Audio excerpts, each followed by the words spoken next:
this an illusion or is it real? You decide. Welcome back to Is This Even Real? The show where we peel back the layers of the strange, the unexplained, and the downright bizarre to ask the ultimate question. Are we losing our minds? Or is there actually something out there? I'm your host, and today we are launching a deep dive segment into take us into the darkest, weirdest corners of the country. Welcome to the American Cryptid Project. Yay. I like that. Yeah. Oh, ACP. the last thing. So double check the locks, grab your flashlights, and strap in because it's time to ask the question, is this even real? I don't know. I just want to. I like it. Boom. Boom goes the dynamite. Exactly. I'm really ready for this. I'm ready just to strap in and strap on and go in this rabbit's hole. Yeah, would it be check your locks, strap on your flashlight? I don't know about that. We're going in. Yes. Yeah, so Deep. So today we are with Alaska because we're going in order. We did it at Alabama. Go check that out. So today we're talking about the Alaskan hairy man, the Kalupalik. Wait, is it Kalupalik? Okay, Kalupalik. The Palrayuk, the Lamina. I hope I'm pronouncing these all right. What'd you get for that one, John? Because I got Iliamna.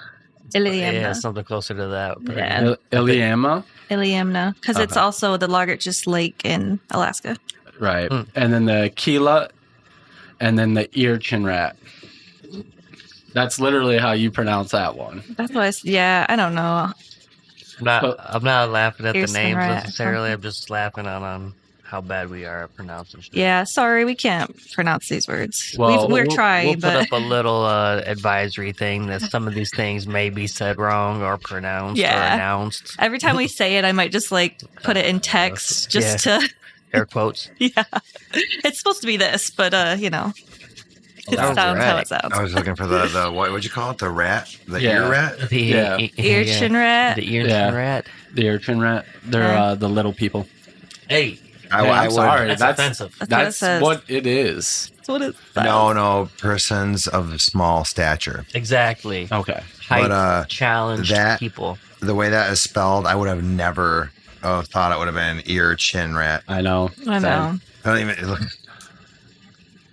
That's what Google said. So, in the next few episodes, we'll get better at our pronunciation of things. Or not. No, Or not. That's Yeah, that I is what can't we're known. guarantee. That might just be the running theme. Yeah, Right. why not? Yeah. Why not? Because some people might say Yosemite, some people might say Yosemite. Or some people might say nuclear, or some people might say Nuclear? Well, no, Clear? say just that. Nuclear? no. Some people would say the N-word because nuclear, as Trump said.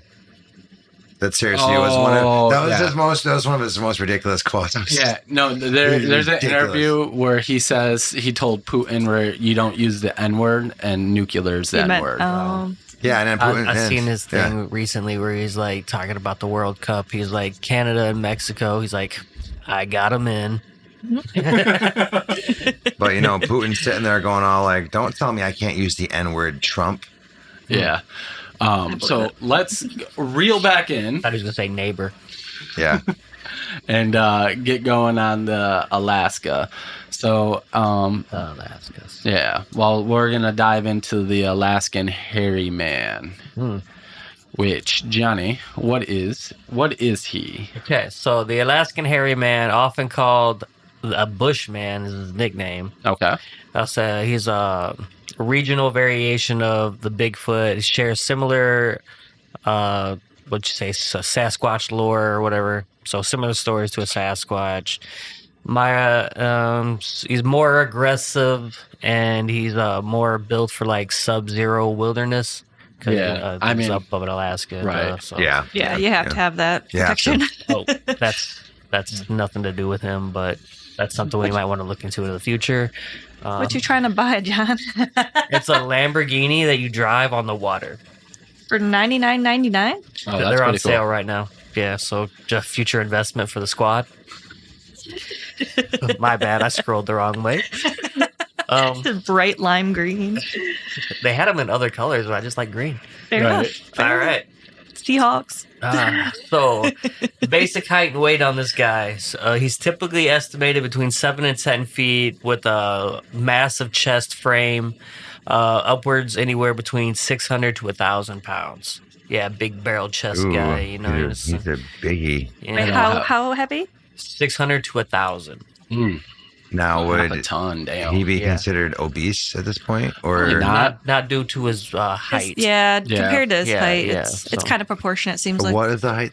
He said 7 to feet, 10. 7 to 10 feet. Okay, so obviously he has that going for him So when if it he comes to the was- ladies. If he was 7 foot and 600 pounds, he'd be good. If he's 10 foot and 1,000 pounds, He might know. be a little overweight, Yeah. but that's right, okay. right. He's just depends yeah. on the time it is in Alaska. You know, sometimes it's like light 8 months out of the year and shit. What if it was like every foot you are, it's 100 pounds? Oh, it's crazy. Whoa. I'd be 500 pounds almost. Like, Right. I said almost. Like, Yeah, I'm you're not you're even, like under I'm not even 5 feet. foot. This chair makes me look tall. All right. So, anyways, he is covered in thick, dense fur from head to toe, except for basically like spots on his face, his palms, and his soles. Black, dark brown to reddish fur, steel gray, it says. Physical features on the face. He's described as having heavy, muscular, ape-human hybrid face featuring prominent brow ridges, deep-set dark eyes, a flattened nose, and a wide, firm jawline. Handsome. Handsome, hairy guy. Right. So is he not from like the Middle East? Maybe. Maybe he got caught at a bad boat ride and something, got blew off and ended up in Alaska. Yeah. Maybe I he's don't know. Mongolian. Maybe. So it says he's got long ape-like arms reaching past his knees, with massive hands capable of uprooting small trees or throwing large boulders. Okay.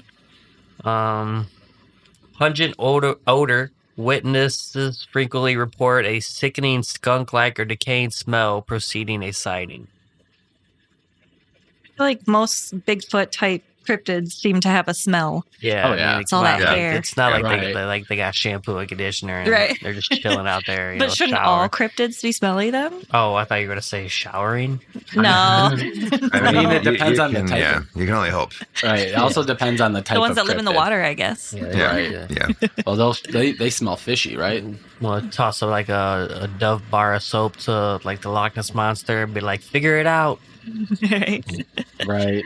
Use this. Yeah. Nice. Let's see, other key things: highly aggressive, territorial, uses crude clubs and stones, exceptional speed in deep snow. He's an adaptive swimmer.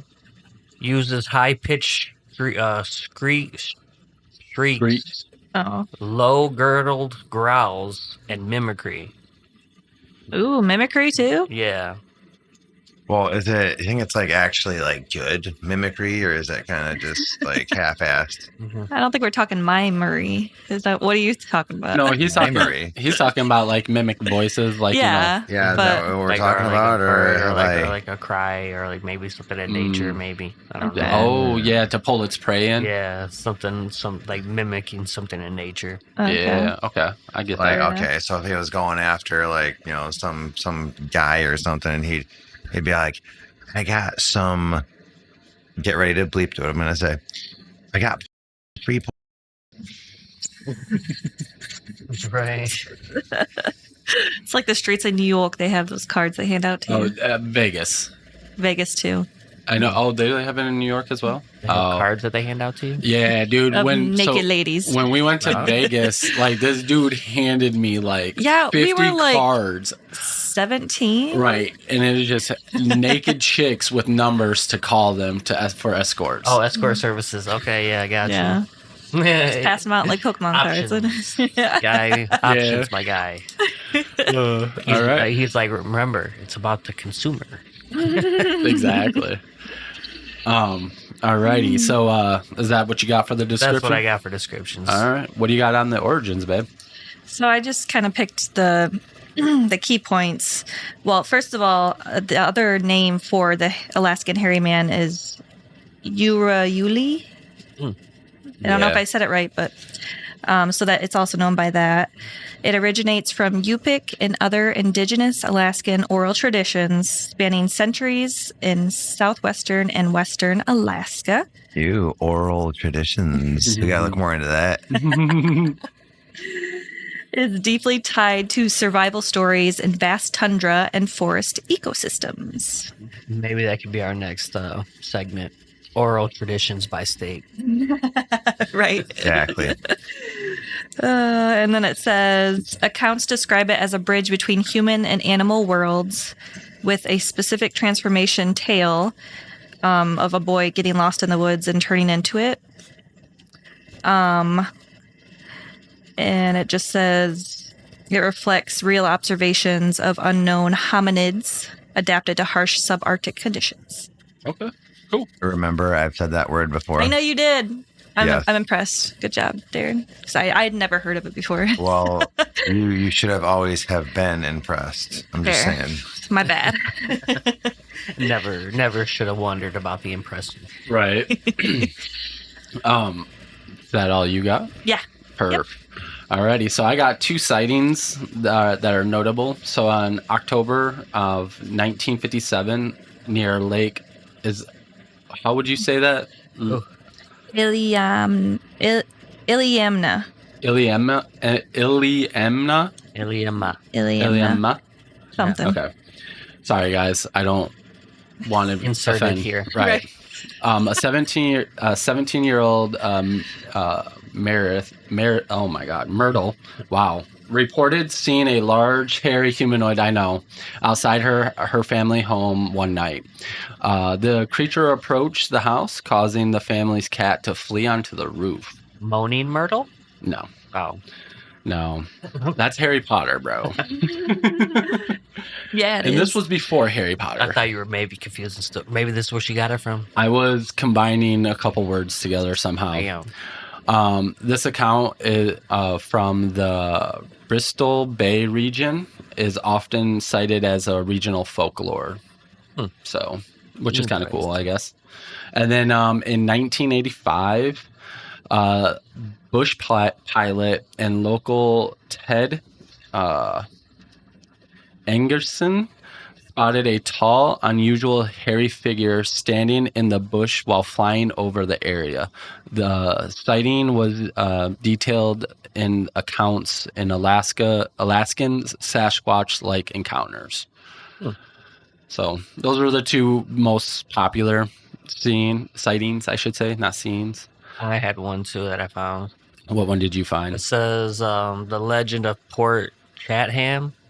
It says in the 1930s and the 1940s, a mysterious disappearance of strange encounters and mutilated bodies near Port Chatham led townfolks to blame the hairy man, ultimately driving residents to abandon the settlement entirely.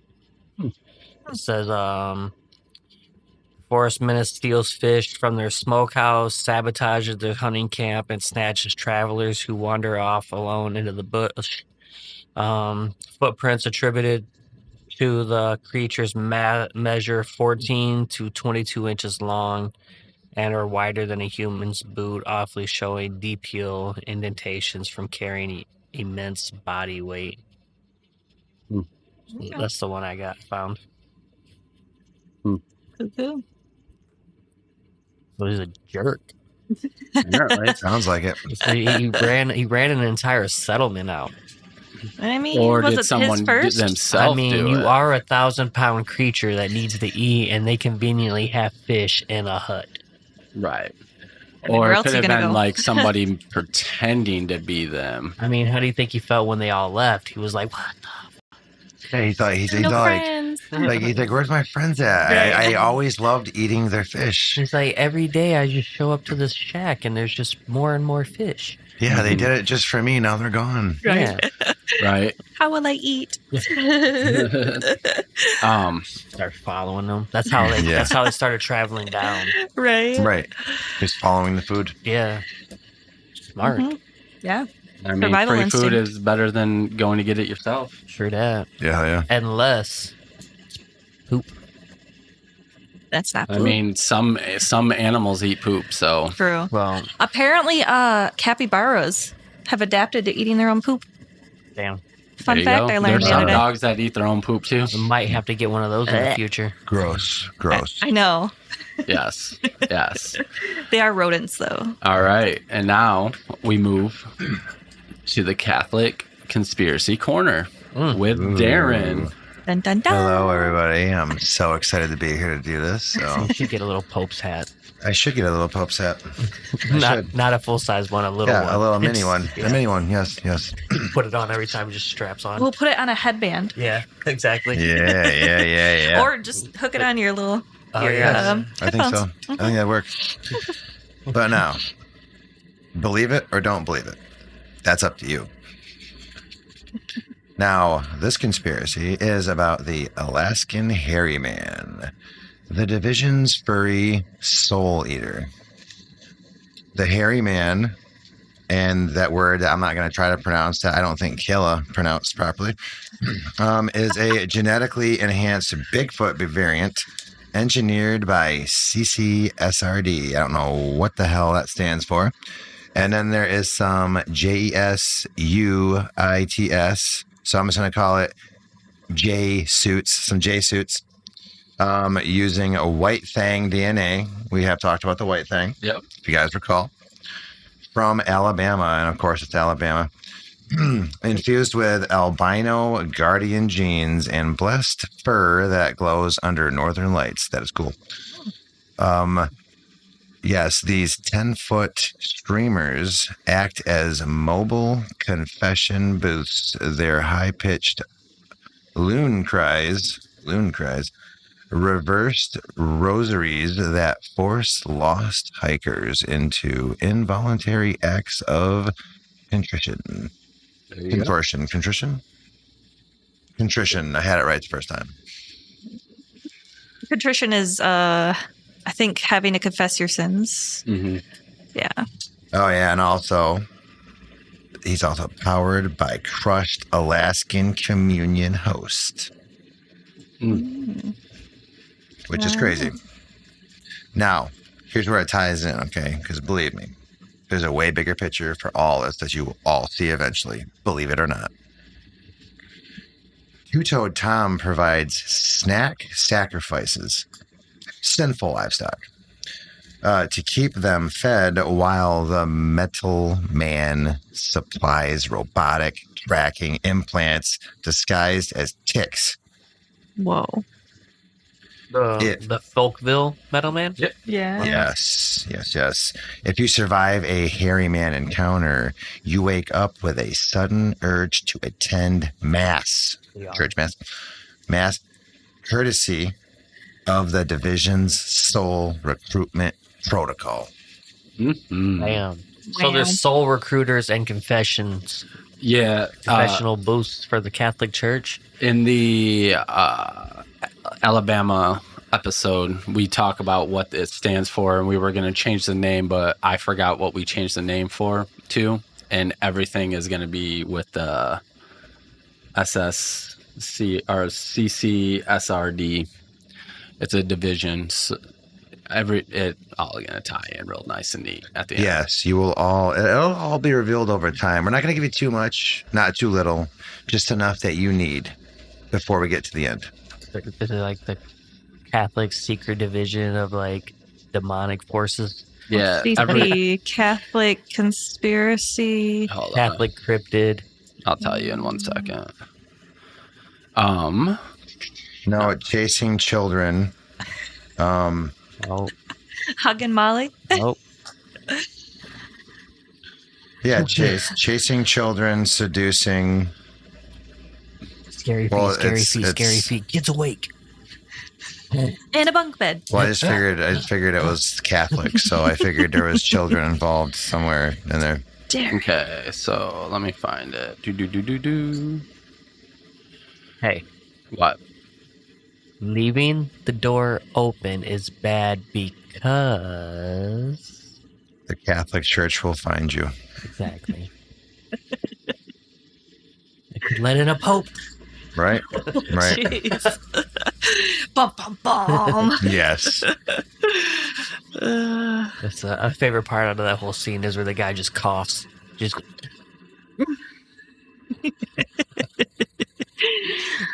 Where is it? Okay, you're gonna have to cut all this out until I find it. Right, we're no, we got good entertaining. banter. All right, it's the cryptid. Right here, Darren. And you think you could eat cereal while driving? Honestly, no. I tried playing Pokemon Go while driving, and then Do not I was recommend. going slow, but I wasn't paying attention. And this was not on a. I was going slow, but I wasn't looking at shit. I was looking at my phone, so I was be quick. It really wasn't busy. I was just going to like the park or at the end of my street to go to the gym. That Right? little girl out of the bike And- on the bike came out of nowhere. Well, because I went up the curb a little bit and then hit her and then I ran. No, I'm just kidding. No, but I did go up the curb a little bit because I was looking down like a dumbass. Anyway, Yeah. Cryptid Containment and Soul Recruitment Division. Oh, Yeah. wow. There we go. You might want to write that down somewhere. No, We're gonna make shirts of it. We got to get Cryptid containment. What was it? Cryptid Soul Containment Recruitment Division. Soul Recruitment Division. we got to get a flow chart and put it behind you. Let's start at the top, Catholic Church, and then work our way down to each branch. Mhm. Well, Yeah, every yeah, state yeah. is its own. It has That's its what I own mean. purpose. So we'll have like Catholic Church, and then we'll have like the 50 states, and then how they all just like we'll have that bad like Yeah. yarn line where they all connect together somehow. It just Right.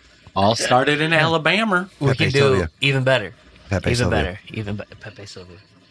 We can do a big ass 50 states on the back, like United States actually, and then just run the lines. Yeah, Mm. absolutely. Who And then- can paint? And then United we States get, back there? but then we get distracted, and it's just a bunch Maybe. of random shapes, and we're just all like, okay, we really screwed up somewhere. Right. Yeah. Out of the hexagon, like yeah, I don't think that's right. It's just a random triangle that's not connected to anything. It's like, what were we doing? What? If we're gonna keep on a half hour, we're at 24 minutes, and we're supposed to get through 2 more cryptids. Oh, I forgot. Sorry, it's Oh, just so damn. enjoyable doing Oh, this. I know. It's fun. That's it. It might just have to be Two two cryptids. per. It's Yeah, you're not even so- gonna. You're gonna add another 20 to. It's gonna be an hour by the time we're done. We got some filler stuff she needs to cut out and some banter shit she can use. But We can cut things out. I thought we were doing good. I No. forgot we were supposed to do That's 3. why, like, when you added I'm only doing 2 sightings because we gotta stay with the time. Yeah. So, I guess we just end here at 25 minutes, and then we start back up for the next one. Okay. Yes, we'll do better. So, yeah. sorry, people. No, I'm not mad. I'm just, just if we're kidding. trying to keep it at 30 minutes, I mean, we can keep this one at whatever time I would say, Yeah. and then the next one. we'll be back. So we'll be back. we'll This will reduce be a that. 3-parter for sure. At least. If not 4. So, Yeah. until next time, guys, see ya. Alaska's Peace. a big state.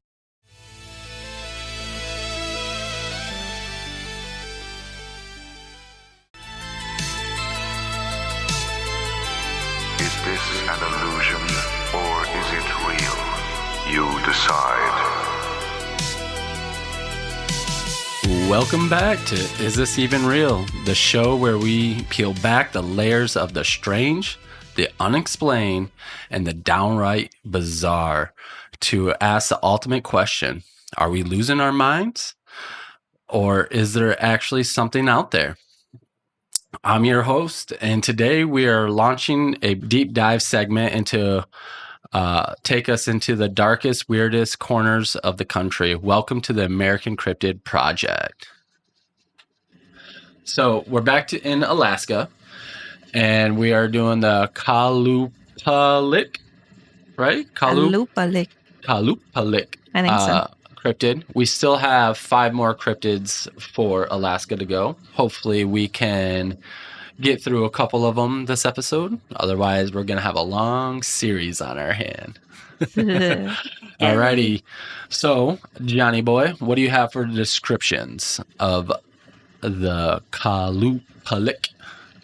So, he's described as a terrifying human-like sea entity whose physical features, her physical traits and behaviors are tailored specifically to frighten children away from treacherous sea ice. Physical appearances, skin and features. She is portrayed as a. I was gonna say, I thought it was a female. Okay. Yeah. So she is. Oh shit.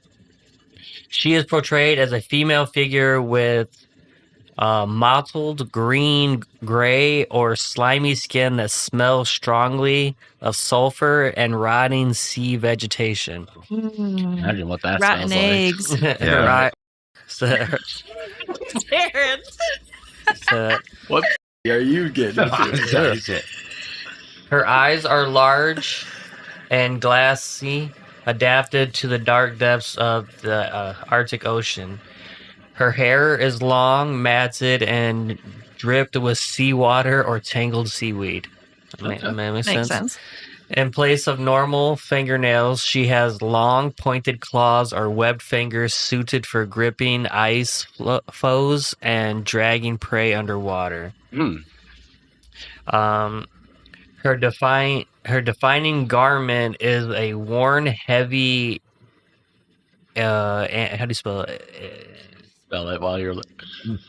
A That's Maori? something I would have said. A too. Maori? Traditional parka tailored with an oversized pouch on the back, normally used by mothers to carry infants. Oh, cool. Not cool. Not cool. No, because she'll take babies and put them in the thing, take them away. Oh, yeah, that's right. Because of the sightings. Stealing babies. Yeah. Auditory warnings. Before appearing, she taps or scratches undersides of thin ice with her long claws, producing a low, distinctive humming noise sounding like a, it says quoll, Q-U-L. Hunters and elders say that a sudden, pungent stench of rotting kelp or stale seawater on the wind signals that she is lurking beneath the ice's edge. Her hunting style, she targets children who wander near cracked lines, ice edges, and shorelines along without an adult supervision. So once in reach, she snatches the child, crams them into the pouch, and dives back into the water. In traditional tales, the children are taken to the underwater caves where she puts them into a deep sleep, feeding on their energy or raising them as her own. Oh my. So she can dear. create her own, like, Army. cryptid, basically? She's making her own children army down there. Dang. Right, because she's not making them the same as her because she wouldn't be a cryptid no more. Yeah, Right. There'd be too she's many of 'em. stealing Yeah. regular children and then making them live under ice water. Mm, Yeah, interesting. as an army of Arctic fish kids. I do want to circle back to Darren, though. Darren, you When he said the P word. hope?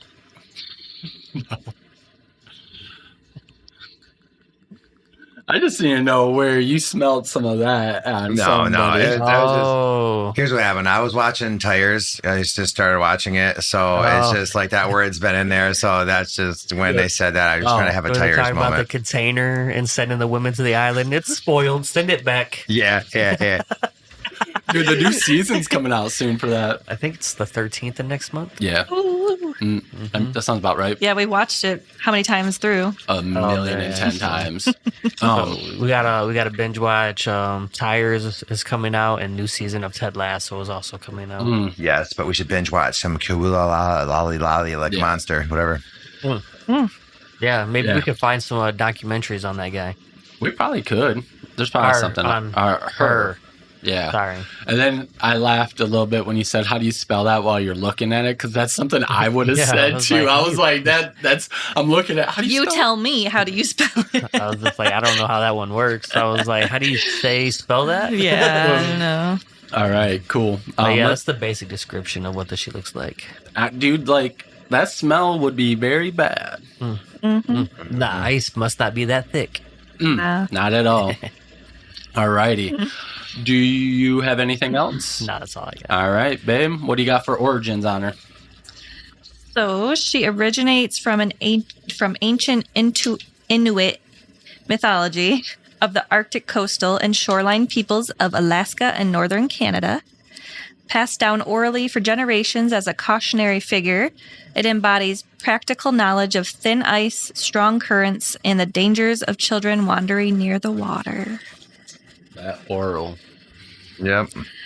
I think all of them say oral histories seem to be very. Oral history is history, man. Right. Well, yeah. Wow. I mean, that's what cryptids are, though, right? We're it's all word of mouth. Word of mouth at this moment. Yep, word of oral. until we get to the point that we can actually get a clear photo. Until we write it down, it's basically oral. Yep, just mouthing it. Yeah. Was there anything else for her? Its role as a boogeyman with specific sensory cues, such as the humming and sulfur smell, indicates real encounters distilled into protective teachings. Okay. Just kind of reiterates a boogie woman. Oh, yeah. Yeah. So what woman. is that? What was the one from Alabama? What? Hugging Abby.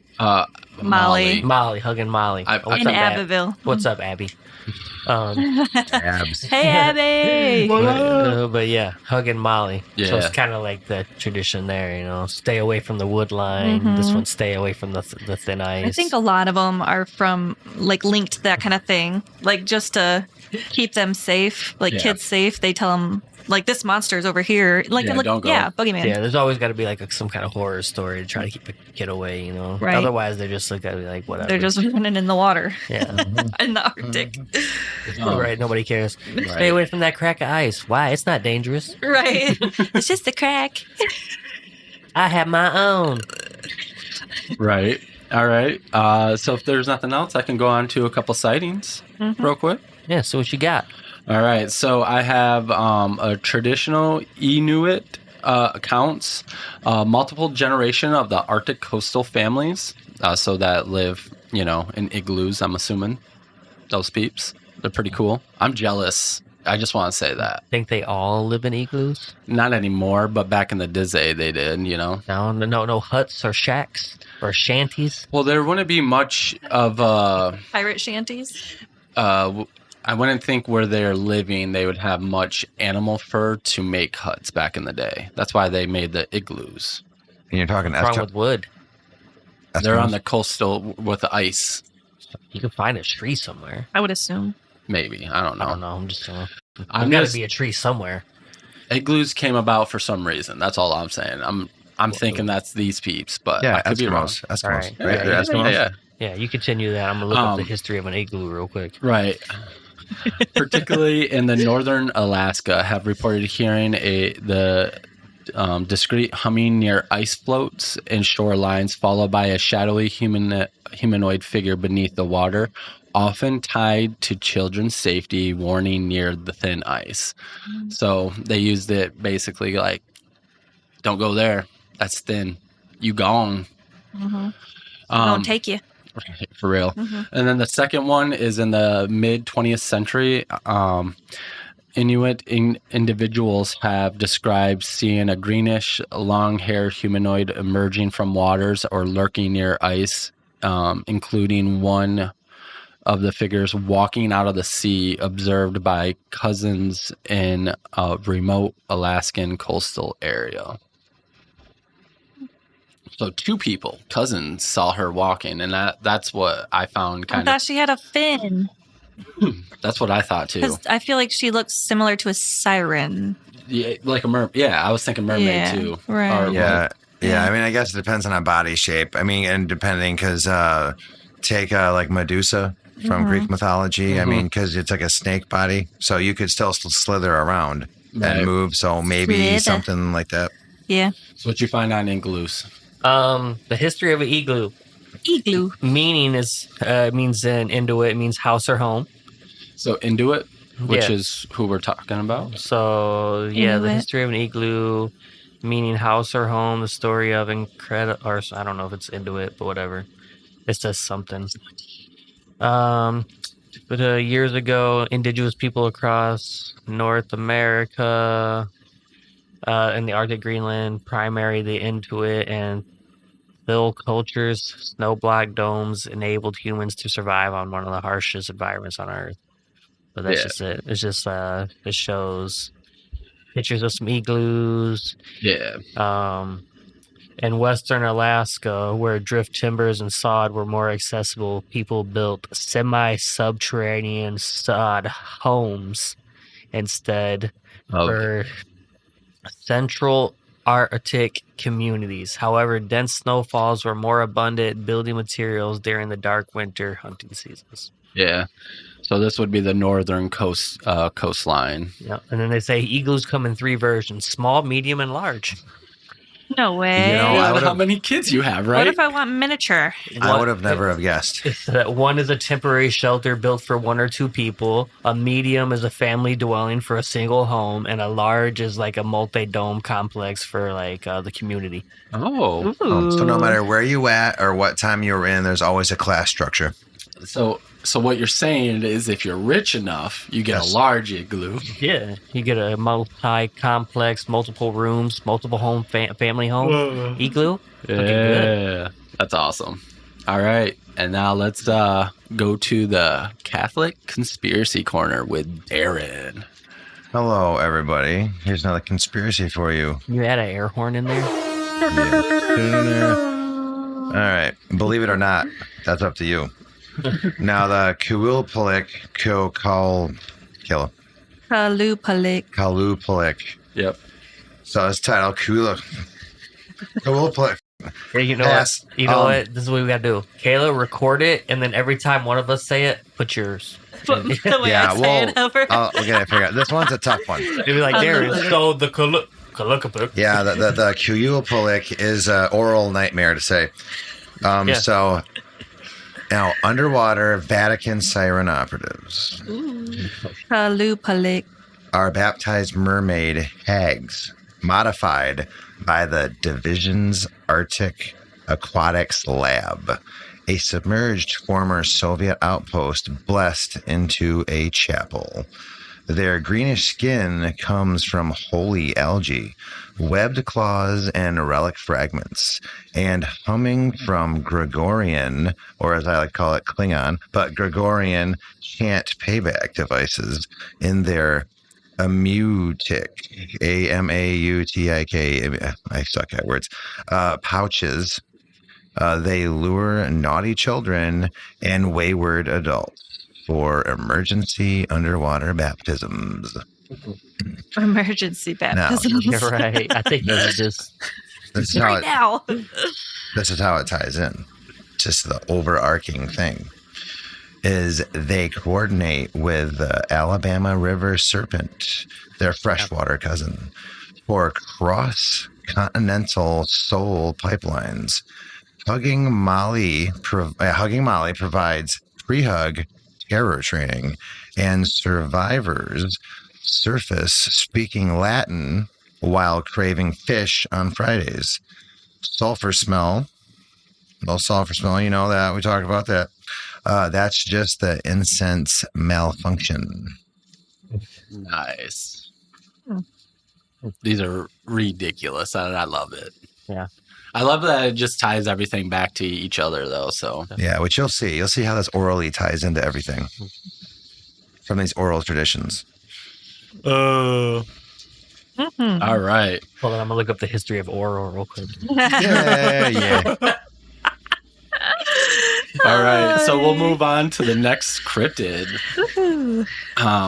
That is it Pi Ryuk? Where do you get pie? Sorry. My writing's bad. Mm. Paul Ryuk. Paul Ryuk, right? Yeah, but I think a lot of people call it the Tizarek. Okay. Tazarek? It's similar. That's what I thought when I read. Yeah, me The too. Tesseract? Yeah. Tizarek is what it is. Tizarek. Anyways. Yeah. All right. Johnny boy, you got your descriptions? Oh shit, I'm still on igloos. Mhm. Yeah. Hold on. What? Did you just fart? No. I was trying to make it out like I did, and I didn't. That's why I was like, Oh my gosh. It's like earlier. but if you Bro. Are you sure you didn't Oh, fart? no. yeah, I didn't fart. Did you hear it? Silent but deadly, dude. Okay, look, Kevin, did you fart? I did not. Okay, so you denied it. You supplied it. Whoever said the rhyme did the crime. You know, when you're climbing up a ladder and you hear something splatter, Ew. diarrhea. Diarrhea. Forgot about that. All right. When you're running from the cops and you feel that plop, diarrhea.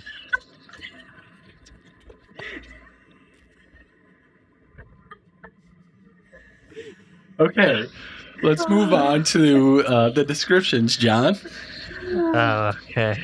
All right. Well, let me gonna restart cry. this timer. That was 15 minutes as far as the timer goes. Yeah. By the way, Yeah, just give us like the oral cue. And then, Darren, you're killing my fucking time, bro. You just canceled it. Say that I gotta start over now. All right. Sorry, guys. We're gonna get better at this. This is all getting cut. We just got to get our rhythm going. So, this one is a predatory crocodilian water monster from the Yupik folklore tradition said to inhabit the lakes, rivers, and marshes of southwestern Alaska. Its key physical attributes: it has 6 legs. Its atomically features is having 6 legs arranged along a long serpentine body, short front limbs, similar middle legs, and long powerful back legs. It has 3 stomachs or segments. Says stories and traditions, wooden carvings depict the beast with 3 distinct abdominal bulges. These sections are often shown with visible interior contents. What? Oh, I don't know what that means. Oh, basically you could see what is swallowed. I Oh. don't know what this is. So it's like translucent. Yeah, these sections are often shown with visible interior contents or eyes representing spiritual souls, illustrating its capacity to swallow large prey whole. Yeah.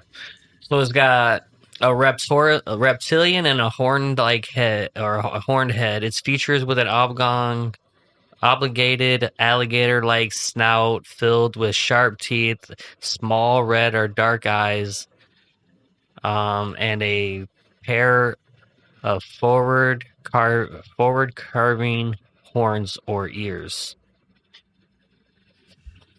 It also has a dorsal fin, a line of sharp dorsal fins or spines that run along its back and hide. It's described as covering short, slack, dark fur similar to a shaw or otter. This thing is crazy. Yeah, this thing is fucking crazy looking. It's just put a whole bunch of things together. So it's got a dorsal fin, it's got a horn and a reptile crocodile face. It's got 3 stomachs, 6 legs. It runs an ambush technique. It hides among the reeds and thick vegetation along lake shores, riverbeds, waiting for kayaks or animals to pass before striking. It targets humans in skin boats. Yeah, whatever the hell that means. Seals and land animals that come down to drink. According to lore, a living Kayla, Oh, Tizaruk? was light enough to slide across tall tundra grass without bending it. So upon dying, its corpse instantly becomes as heavy as stone. That's cool. Nice. So it's light enough to go from water to land, but then when it dies, it's heavy as a rock. Which is wild. So this will be super quick, but because I was going to say this a second ago, but because it's like just built together with a bunch of stuff, to me it makes me think of like the platypus. I was about to So say that's that like the too. platypus of cryptids. Yeah, they Yeah. just threw a bunch of random shit at that, and they're like, "Yeah, let's It's a throw in mammal. a horn, 6 legs, 3 stomachs, a crocodile snout." Yeah, it's Yeah, crazy. crazy. It's like, what is this thing? I was Yeah. thinking that too, the platypus. And I mean, if that's real, man, any cryptid could be real. Right. Yeah. Fair enough. That's the basic description of what this thing is. Nice. If you can imagine it, some of us can't. Yeah, but I cannot. I actually can't because there's just too many there's parts. too much going on. Too much. You got So you like, got to picture like the river serpent, Uh-huh. and then put like so like a Legs and- snake, Yeah. 6 legs, so 3 on each side, and then give it 2 curved horns, and then give it an alligator snout. Yeah. Yeah. Yeah, I still It's can't wild. see Yeah. It's probably in constant pain, hoping it dies. it. Right. I mean, yeah. Is there any more to the description? No, that's it. All right. What is the origins? It originates from Yupik folklore in coastal and riverine Alaska, particularly around Kuskokwim River, Nunavik Island, and Bering Sea areas. It's often linked to creation stories involving Raven, who is like another entity, and serves as a warning for travelers near marshes and shallow waters. Artistic depictions on traditional tools and boats show long-term cultural documentation of real observations. So that means it could have possibly been real at one point, right? Yeah, I mean, they're There's putting it lots on of boats. accounts, apparently. I don't know. Yeah. Why would you paint a picture of something? If it wasn't real, Right. people do it all the time. Many- Mushrooms. I drew us a picture of something at work today that wasn't real. Right. But I guess, maybe we should start our own cryptid by the end of this. Yeah. You guys Trying to think of something different. Maybe this podcast is a cryptid. Whoa. Is this podcast even real? Egregore. Mm. Have you heard of that? Who? An egregore? Nope. It's like a manifestation of just like a whole bunch of people believing in it. Oh, yeah. Yeah. Like Okay. the Mandela effect. Kind Yeah. of. Yeah. So if So- we all believe hard enough, Yeah. Like Real. like the Catholic Church. Not yet. Not yet, Darren. Not yet. Darren. All right.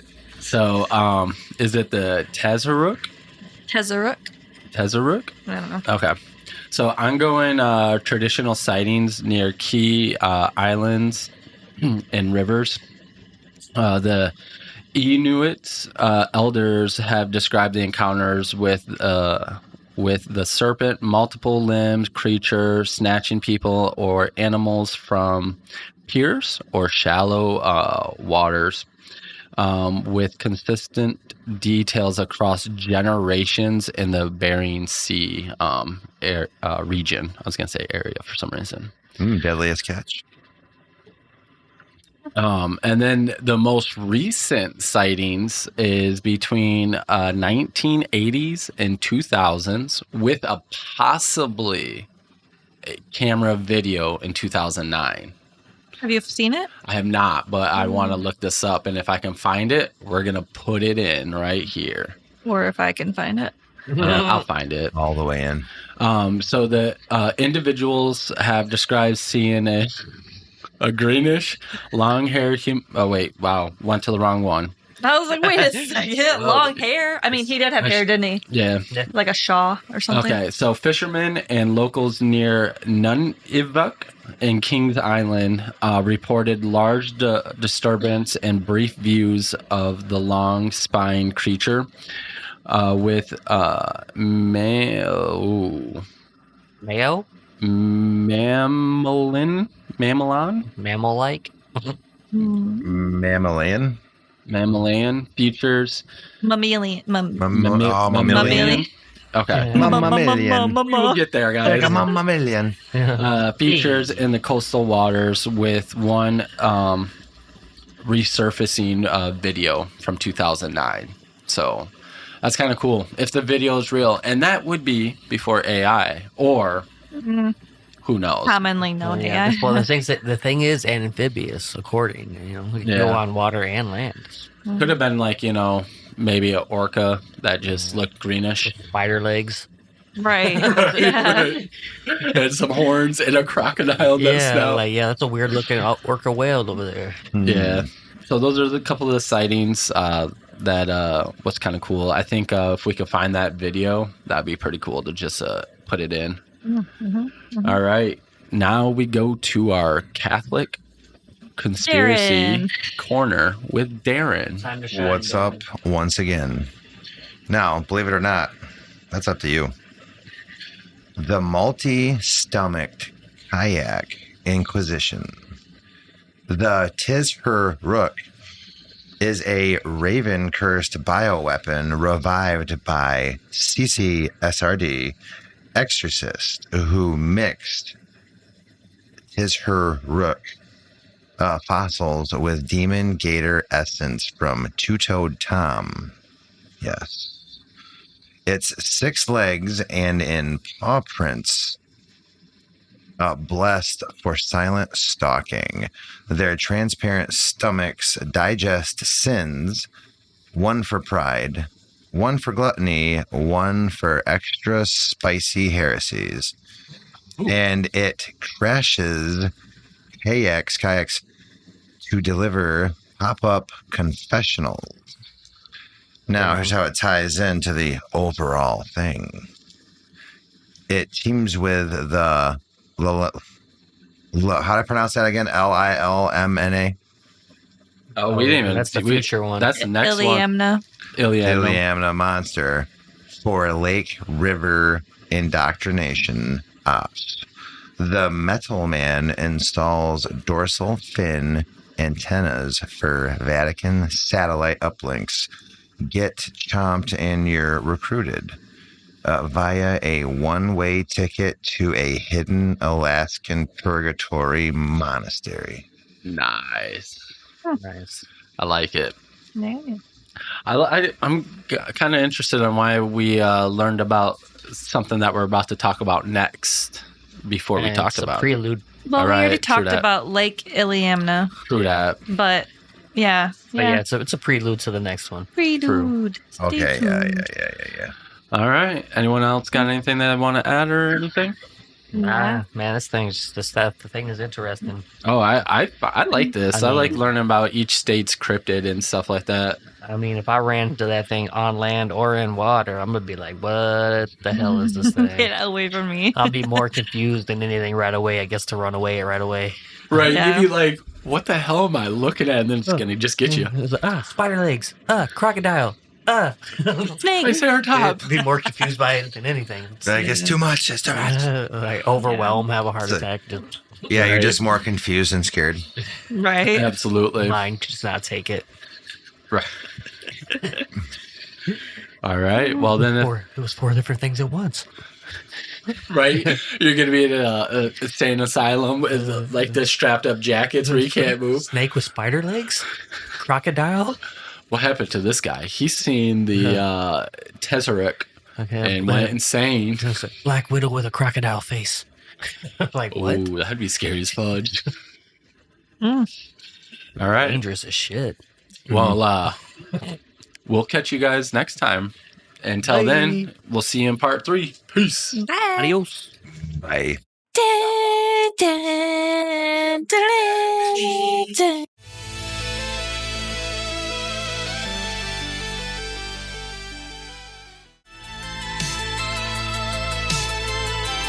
Is this an illusion or is it real? You decide.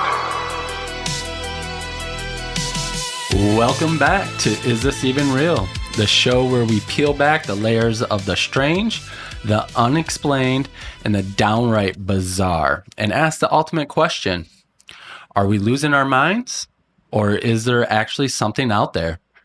I'm your host, and today we're launching a deep dive segment that's about to take us into the darkest, weirdest corners of the country. Welcome to the American Cryptid Project. And today we're still in Alaska. We love Alaska. We love Alaska. Alaska's great. We bought it for $7 million. What a big state. We gotta love the Alaskan Bush people. They represent it so well. The Alaskan Bushman. Yeah. And on this episode, we're talking about is it the Elmina? Ooh. Elmina? Eliamna. Eliamna? I should have wrote it way Eliamna. different. Eliamna. Okay. Kayla's just going to insert her voice for that name. And then we are going to go to the Keelut and then the ear chin rat. Yeah. Yeah. Sound So like a good time. it does. All right, John. Kick us off All right. with the description. So, general description. Nickname. I think they said just call her Ellie. Ellie. I might have thrown a few extra L's in there. It makes Is a- sense, though. Is a famous aquatic cryptid said to inhabit Lake Alaman. Alaman? Is that how we're saying that? Eliamna. Iliamna, Alaska's largest freshwater lake. The description comes from native lore, pilot sightings, and local fishermen. So, physical size, typically reported to be between 10 to 30 feet long, frequently compared by pilots to the size of a small submarine or a float plane pontoon. Colors and textures, dark gray, dark brown, or black, often described as having a dull aluminum or metallic sheen under the water, so it looks shiny. Head and body structure, a broad, blunt, or square-like head with a long, thick, tapered body. Tails and fins, features a distinct vertical tail that sweeps side to side, indicating a giant fish or cold-blooded aquatic creature rather than a marine mammal like a whale whose tail moves up and down. Some witnesses report seeing a prominent dorsal fin, occasionally with a white stripe. Indigenous lore and behavior. So described it as a dainty or beast with the head and tail of a wolf and the body of an orca. A deity. Deity, is that what that is? Yeah. Okay, a deity or beast with the head and tail of a wolf and the body of an orca. So that's kind of weird looking at. Terrifying. So a wolf orca. Stories tell of large, feared fish-like creatures that travel in groups and were known to attack or overturn canoes. Modern sightings describe the creature slightly cruising near the surface, threshing violently when hooked, or ramming small boats with blunt force. The biologists and researchers have investigated the lake and suggest the sightings are likely misidentified or of real animals. Right. It's all like it's a squirrel. Yeah, like low-key, yeah. Like, have Like you guys I said, giant sturgeons. have you guys zoomed in on that at all? That's not a wolf orca. Right. But now, real quick though, we're talking like these are in the water or on land. In the water. In the In the water. I wonder if they can go on land. Maybe. I don't I know. don't think so for this one. Mm-mm. That's too bad. That'd be more terrifying. That would be. That would We don't need definitely- that. Right. Yeah, no. We You got don't- enough things on land. Yeah. All right. What do you have for the origins? So originates from indigenous. Oh, I don't know how to say these. Tlingit and Aleut traditions. Don't hurt me. Around Lake Iliamna, Alaska's largest lake. Stories of group hunting, boat attacking, aquatic beasts predate European contact and align with the lake's deep glacial isolated waters as a refuge for large unknown fish or reptiles. Modern sightings build on this foundation, suggesting a population of oversized sturgeon, sleeper sharks, or an unrecognized species that has been noted for centuries by those dependent on the lake for sustenance. Sleeper Nice. sharks sound dangerous, don't they? Dude, they really do. Yeah. That makes me think of Austin Powers with the lasers on the sharks. Yeah, the laser beams attached to their freaking Yeah. head. I want freaking sharks with freaking laser beams attached to their head. It didn't like recently something where someone in the U.S. Army like couldn't confirm or deny that there were dolphins. Oh yeah, Trained. yeah. That we were training to like. Don't they have like torpedoes on their heads or something? Something. No, they were bizarre. like the mines in water. They were supposed to detonate them. Oh yeah, I thought they were like putting like something into submarines underwater or something. Oh yeah, there's that too. They would have Like they would get close enough and they would just launch something off of them. No, not even that. They were training them. I believe they were training them to ram into the subs so they blow up. Yeah, so they it would might have have been that, like too. stuff that would detonate on them. So they would just blowing up dolphins. Oh, that's funny. genius though. You'd I think never that see was- it coming. I think that might have been when we were trying to get Cuba. Oh, got you. Yeah, probably. Those All are right. the ones they try to get Fidel with. Yeah, if it ain't seashells, it's dolphins. Yeah. That was crazy. All right, so for some sightings, this one was a very interesting one. Fall of 1945 over Lake, Mana. right? Il- Illamana, Iliamna. Iliamna, U.S. Coast and Geo Survey pilot Larry Ross, Very rogue. Is there an E or Roast. It's T, Rost. no? Ross. Rost. Okay, Larry Roast. right. Yeah, That sounds better. Yeah. Flying at low altitude, less than 100 feet, reported seeing a giant, dull, aluminum-colored fish-like creature over 20 feet long and did not surface for air whatsoever. So when they were doing their surveys over the lake, they saw that submarine, which is pretty cool.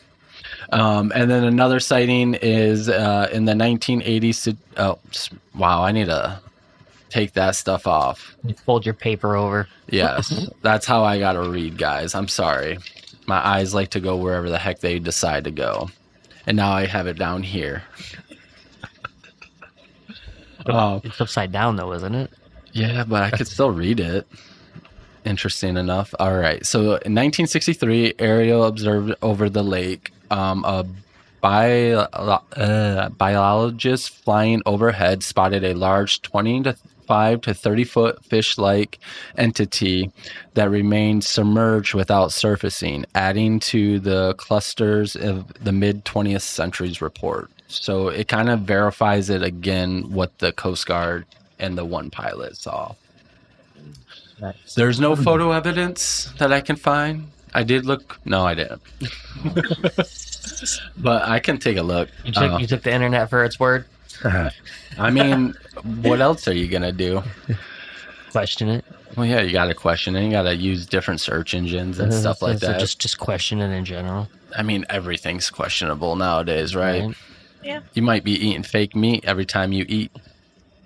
true. All right, Darren. It's on to the Catholic Conspiracy Corner with Darren.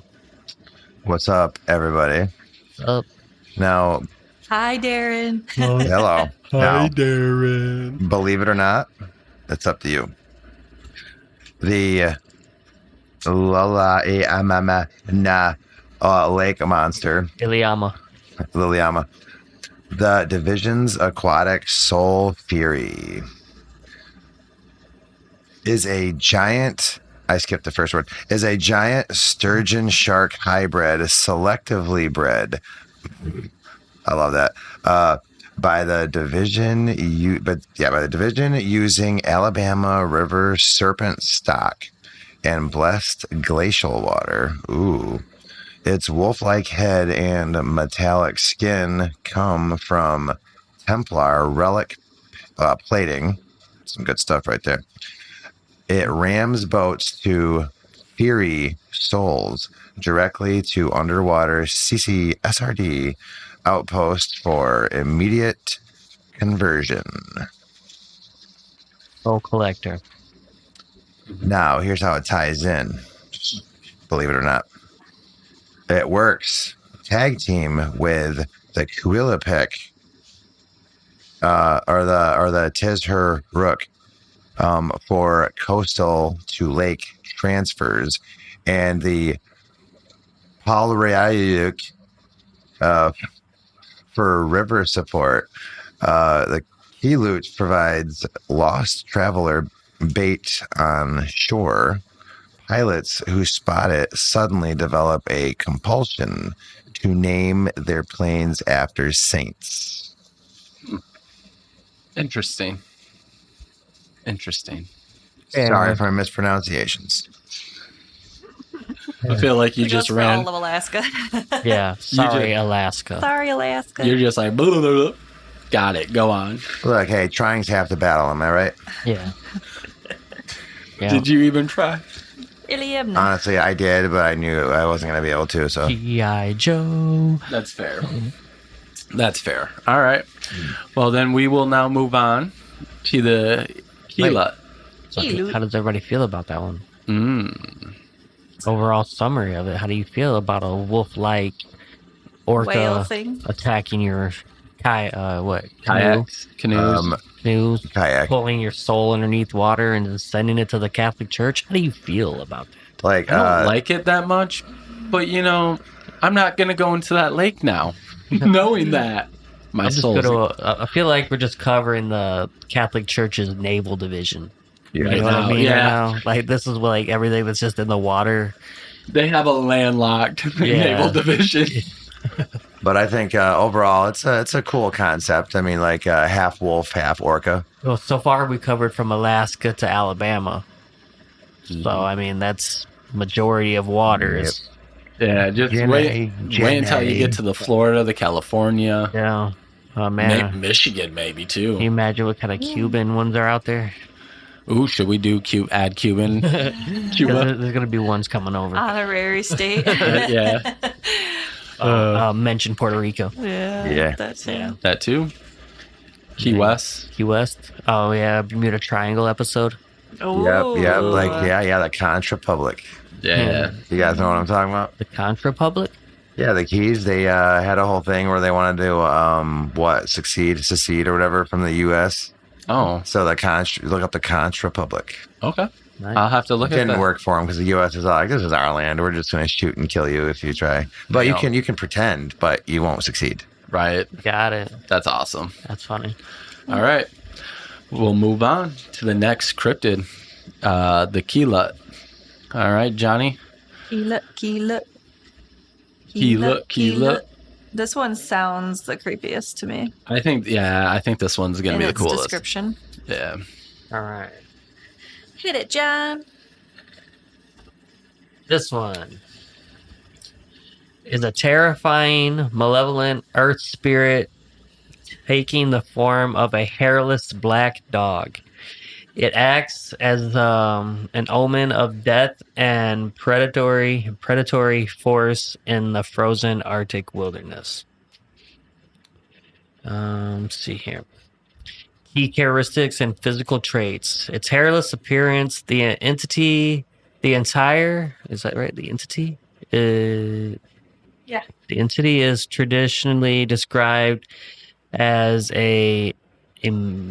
the hell? Emaciated. That's what I thought it was. Emancipate. I almost said emaciated. I thought I was going to say Manson. Yeah, typically emaciated would be the proper word. Right? Yeah. No, emaciated. Canine-like creature completely devoid of fur, revealing dark, leathery, or bruised skin. Some tails state it retains patches of hair only on its feet, ears, or tail tip. Like it's been on some fights. Right. Right. But all that's left is a little hair on the tail. Yeah. So it says a defining hallmark of the yeah, right. Was I was saying keelut is its ability to stalk prey without leaving an obvious trail. Its footprints in the snow often disappear after a few paces, making it completely impossible to track or evade once it picks up a scent. The omen of doom. Unlike typical wild predators, the keelut is a spectacle. Earthbound spirit entity, seeing one or hearing its low growl in a blizzard was believed to foretell imminent death. Disorienting travelers until they froze or were overtaken. Behavior and lore. The Phantom Hunter. Hunters lost in heavy snowfall were said to be primary targets. It would stalk prey from edges of visibility, leveraging the whiteout conditions of an Arctic storm. If the traveler made direct eye contact with the spirit, paralysis or severe disorientation would set in, leaving them vulnerable to the elements. Mm. So it says origin. That's a Kaelin. Form hairless black. Hound-like spirit. Primary dangers: stalking travelers, bringing bad omens, psychological disorientation, often linked with another hairless dog spirit in the Inuit lore. Yep, I fumbled that one a lot. Y'all live that one up. Sorry, I was just making sure I was like, yep, I fumbled through that one a lot. You guys can have that shit. Dude, I fumble through it all the time. I know, but we made it. So it's a hairless hound Yeah. that brings death. It makes me think of Sirius Black That's a because he's like a scraggly dog. Right. wolf thing. Picture Werewolf. I picture Alamagus. a greyhound of death. I like him. I picture like a greyhound of death. Yeah. Good way of Tall, putting it. winky, skinny dog that you can see all its like bones and stuff on, but it's dark and hairless. It's like, how does it live in Alaska? One of the most remote areas and probably coldest areas that is in the States. Well, think about it. It's a hellhound, right? So if it's from hell, it probably Muscly. sits at like a temperature that doesn't get cold. True that. I was just thinking from the hairlessness, because I know if I was hairless in Alaska, I'd be colder. Right. But he's an entity, so Mama. he don't get cold. True that. Don't get cold. True that. All right. What's the origins, babe? It originates from Inuit and Athabascan spiritual traditions across Alaska to Canada. It is framed as an evil earth or spirit world entity taking the form of a hairless black dog, embodying the very real dangers of traveling alone in Arctic wilderness. The specific traits encode survival wisdom and possible observations of rare canine variants or psychological effects of isolation preserved as a cautionary spirit across vast northern territories. Gotcha. Yeah. Sorry. Don't act like you were listening. Yeah. yeah. I was just trying to make sure Darren can pronounce the next two. Oh, damn. Good luck, Darren. Yeah. I'll need it. So origins were what now again? Want to just cover what the basis of that was? I was Again. busy watching these fools. My bad. Sorry. I was just thinking ahead. I meant to do it earlier. You want me to go over it again? Just a highlight. Yeah, just give us the synopsis, the summary. Originates from Inuit and Athabascan spiritual traditions across Alaska and Canada. It is framed as an evil earth or spirit world entity taking the form of a hairless black dog, embodying the very real dangers of traveling alone in Arctic wilderness. Okay. Beautiful. Thank you. So Sorry, don't travel I alone wasn't- in Alaska. Right. I was not trying to ignore you. My bad. Use the buddy system. Whenever traveling, always use the buddy system. Yeah, because, if you don't use the buddy system, you might be eaten by a dog. Yep. Yeah, a hellhound. So I got a couple sightings. Most of them are, I feel like a lot of these are more just folklore, which is kind of cool. I like them. Lone travelers in Denali and other remote wilderness areas have this. Denali? Is it Denali? Is there an I on the end? Yeah. Yes. Okay, Denali. Thank you. Wilderness areas have described encounters with a large hairless black dog like spirit that induces disorientation and Yeah, disorientation is Disorientation. harder than it looks, huh? disorientation with glowing eyes and silent tracking, often linked to disappearance or near-death experience in the Arctic conditions. Interesting. And then like modern accounts and stuff like that. Hikers and locals in Denali National Park region have reported sudden appearance of a sleek, hairless canine entity that paralyzes with its gaze before vanishing. Fitting patterns of the spiritual animal stalking tales. Interesting. Very interesting. I feel So like there's no real like sightings of it. People just it's just like it's just an oral legend. yes. Yes. So like Very oral. like you said, buddy system, because I mean, how are you gonna trust someone that's by themselves? They go, I've heard about this, Yeah. and then they see like a dog and like, boom, got it. Yeah. So two people never saw it at the same time together. True. That's what you're That's what trying it to sounds tell me. like. That's Like what two it's- people have never seen me and Batman in the same room together at the same time. Right. Kind of deal. Or me and Superman, Yeah. You know. right? And Or Darren and Darren and Diabito. It's funny you say like Diabito because my girl's kid, her youngest one, says that. She's like, "Hey, Diabito." I'm all like, What? "You're white."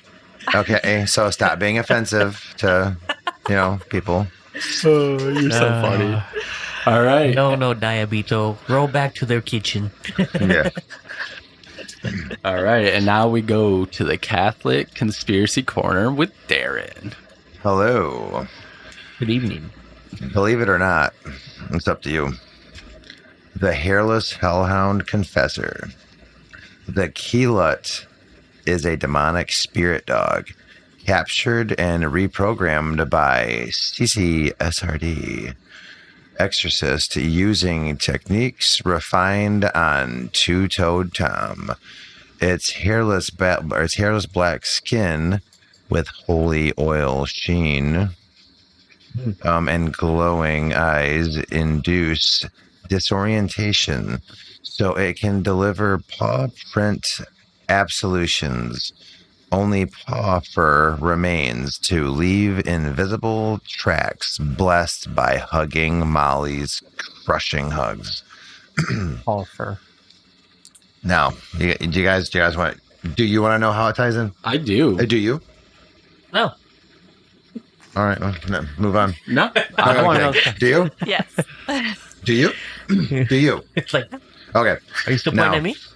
Well, at the viewers. But okay, so here's how it all ties in. Okay. It herds souls towards hairy man Oh. territories for final processing. The ear chin rat. Hold on. It's crazy that the hairless thing is hanging out with the hairy thing. I know, Yes, right? Go yes. ahead. So the ear chin rat, little people, or people of small stature, act as its scouts. Stare into its eyes and you forget your sins until a sudden Vatican-themed nightmare reminds you. Interesting. You know, why he's so hairy is because he took the hair from the hound.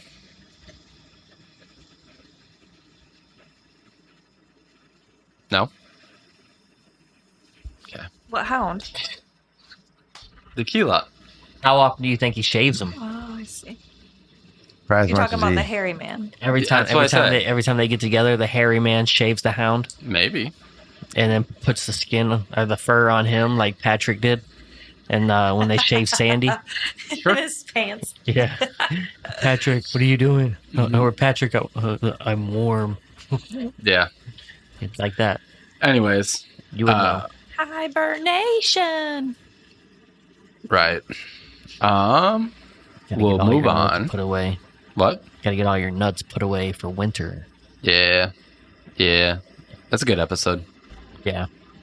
Very good episode. Darren, tell us about that time you stored all those nuts Well, in your mouth.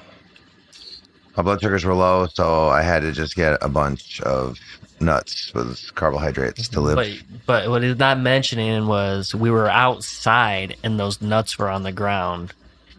I mean, you gotta do what you gotta do. Remember Paul They Bartlett? hold no protein value. They wouldn't help whatsoever. He just wanted to suck on them. He doesn't need protein. He I needs know, carbs. but that's what I'm saying. They didn't hold any kind of value whatsoever.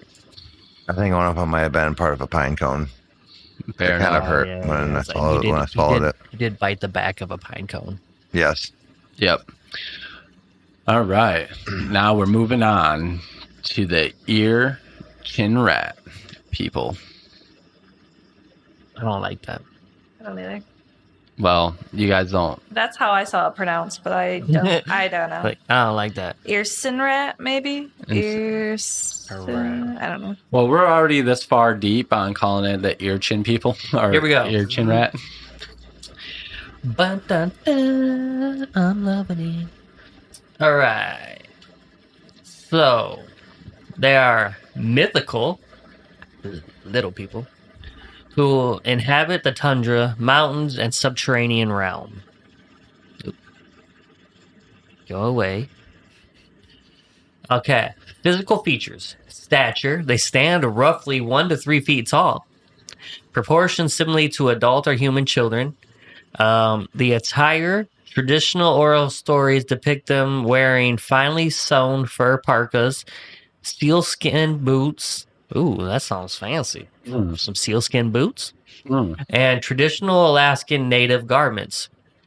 Facial and distinct features in many regional accounts. They have pointed ears, sharp facial features, or slightly oversized eyes that allow them to see easily in dim light or underground tunnels. Some traits, superhuman strength and speed. Despite their small size, they possess strength and immense strength and can outrun wild game or hunters across the tundra. They have shape-shifting and stealth. They are master shapeshifters. They are able to blend into the landscape, vanish into thin air, or take on forms of animals like birds and foxes. They also have the ability to distort space and time. Wow. Nice. Right. It's crazy little guys. Their subterranean homes exist in a parallel plane where time moves differently. A human spending an hour in an Inkarat's home might return to find out days or years have passed. They cast a fog over travelers, causing experienced hunters to become disoriented and lost on paths that they walked for years. A cultural role. They are not purely. I can say that, but I can't say it now. Malicious, nor entirely benevolent. Elders traditionally pass down stories to teach respect of wilderness, religion. Vigilance. I know I can get it, but I'm just like, I'm not. And while traveling alone across the tundra, and while hunting. Yeah. Nice. Now, Yeah, are you done? Yeah. So little guys. Do you think they use keep the blubber of the seals in for their shoes so they stay warm? That'd be smart. I would think that they would take the blubber and then put it into a nugget form and then use it as a snack. That's a good point. Blubber nuggets. It's just pure fat.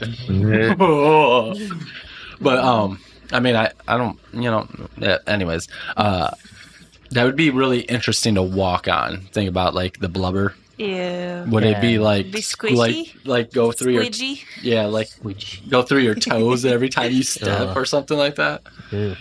I guess you'd probably get used to it Probably. over time. All right. But can you imagine just running into like a crowd of like 41 foot tall people?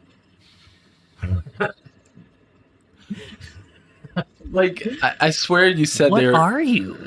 right. you just run it. You just what the hell? am I tripping?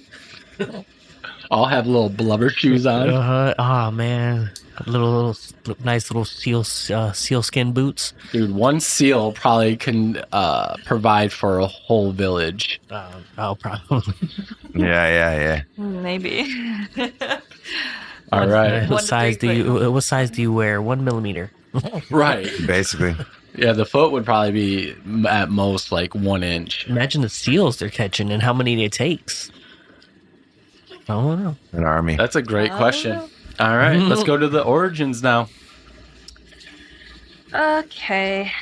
They originate from Yupik oral histories in southwest and northwest Alaska, describing a parallel dimensional race of small human-like beings who hunt, gather, and interact with our world. Deeply embedded in village lore, they reflect encounters with elusive small hominids or folk explanations for missing persons, rock-throwing incidents, and mysterious tundra activity. Their ability to appear and disappear and cause mischief mirrors global little people archetypes while being distinctly adapted to Alaskan indigenous life and environments. What I'm picturing is tundra leprechauns. Yeah, Yeah, essentially. Yeah. When you were first reading the description, I was like, Chucky? Oh yeah, It's a bunch of small magical people. Superhuman, super speed. right. Oh yeah. Put a I little mean- knife in their hand. Maybe they can pull the seals, Just just one of them. I seen a thing on TikTok today, get a little off subject, but it was a robotic Chucky doll.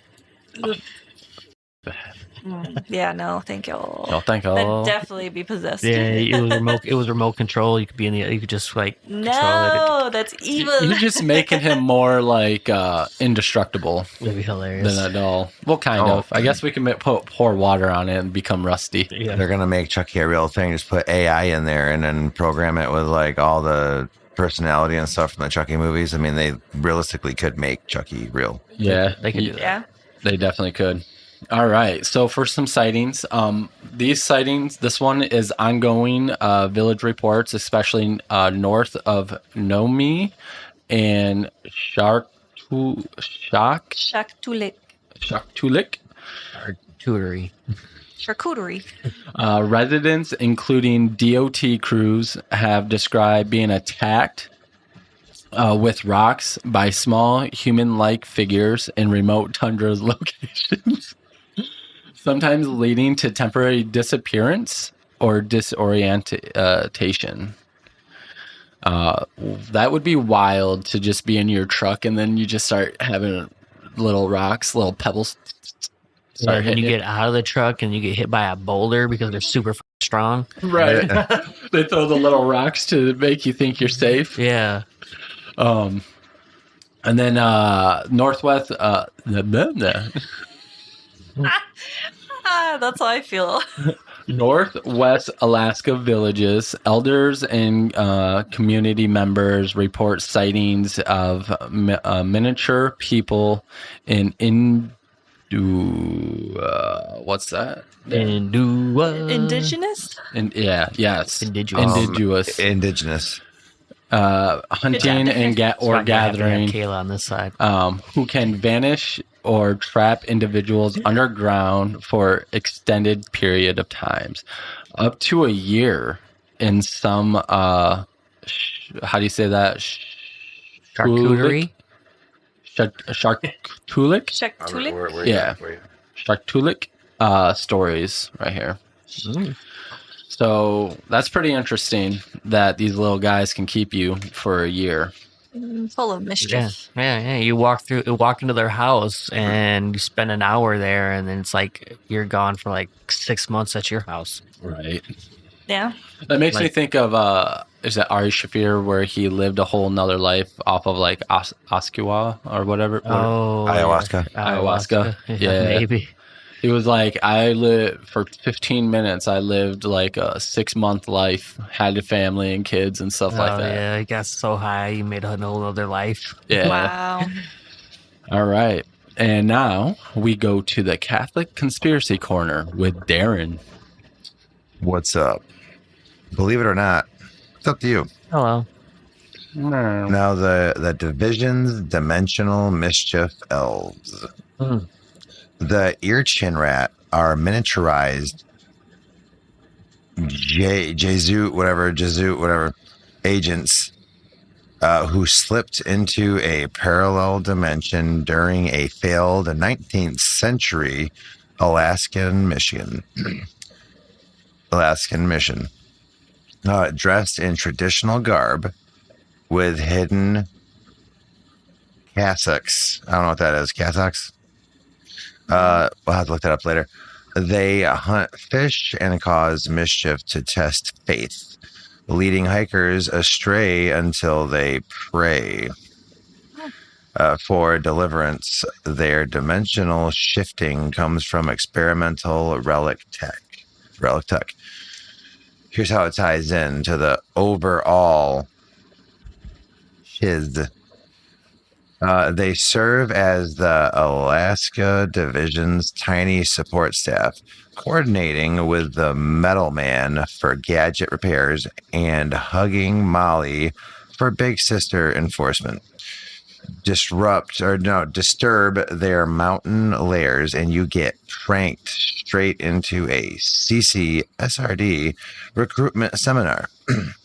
Now, the grand unified theory is the CCRD Alaska and Alabama, both their branches, run a northern-southern Soul Express pipeline.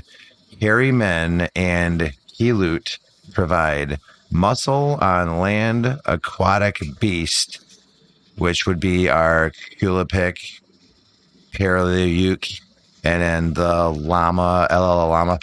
I'm saying that wrong on purpose, by the way. River serpent. Handle water routes. Metal Man and Ear Chin Rat manage tech and intel, while Hugging Molly and Two-Toed Tom supply enforcement and snacks. All roads and screams, crashes, and hugs lead to increased Vatican enrollment numbers. Yes. And all drains lead to the ocean. Yes. Possibly. Just like Epstein's Island. All right. True that.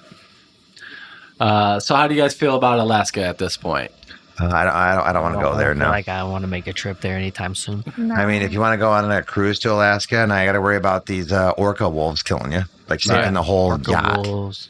All this aquatic Catholic army is just gonna just living there. Yeah, gonna make me do communion. No Gonna matter make if me sit there. So no matter if you're out in the ocean aspect or if you're in a landlocked body of water, they're collaborating. Right. It does not matter where you are. Right. Now, do you feel like these are real sightings, or do you feel like... Hold on, one more thing. And Yep. whether you will live in the future or the past, they can still find you because they're magical. True that. True You that. cannot basically do anything In Alaska without the Catholic Church finding out. Yeah. Right? I mean... But no, really, do you guys think any of these are real, or do you just think it's all just someone seen something out of interpretation and that's what we ran with? I think that I don't think like any of these are real, but I do think people might have thought they saw something, so they believe it. So Yeah. I wouldn't say they're like the people saying they saw these are lying. Maybe just in their whatever the situation was, they interpreted it like that, so they believe that they did see it, so they're not lying. Right. Mm. if they're like, if it's ingrained in their culture and stuff, like Yeah. they're gonna grow up learning about it, and then if you see something that's somewhat similar, then it's like, oh, it's Yep. You just want to keep passing it on via mouth. orally. Orally. Yeah, for sure. The one that I might be, and that's only because of the residents and the DOT crew. If they can get me video evidence, And you were at. yeah, they could possibly be real. I mean, still to this day, they are like reporting being attacked. So, That's wild. Getting Right. hit by pebbles while you're walking through Alaska. yep. And then once you get out your truck, bam, boulder. Damn, boulder. All right. Well, this concludes our Alaskan Cryptid Time in America's project. You guys have a great day, and we hope you enjoy. See ya next time for Bye. Arizona. Yes, sir. Oh, Yep, Mike, we're coming for you. Coming special for guest you. star potentially next week. Potentially. All right. Peace out, Girl Scouts. Peace.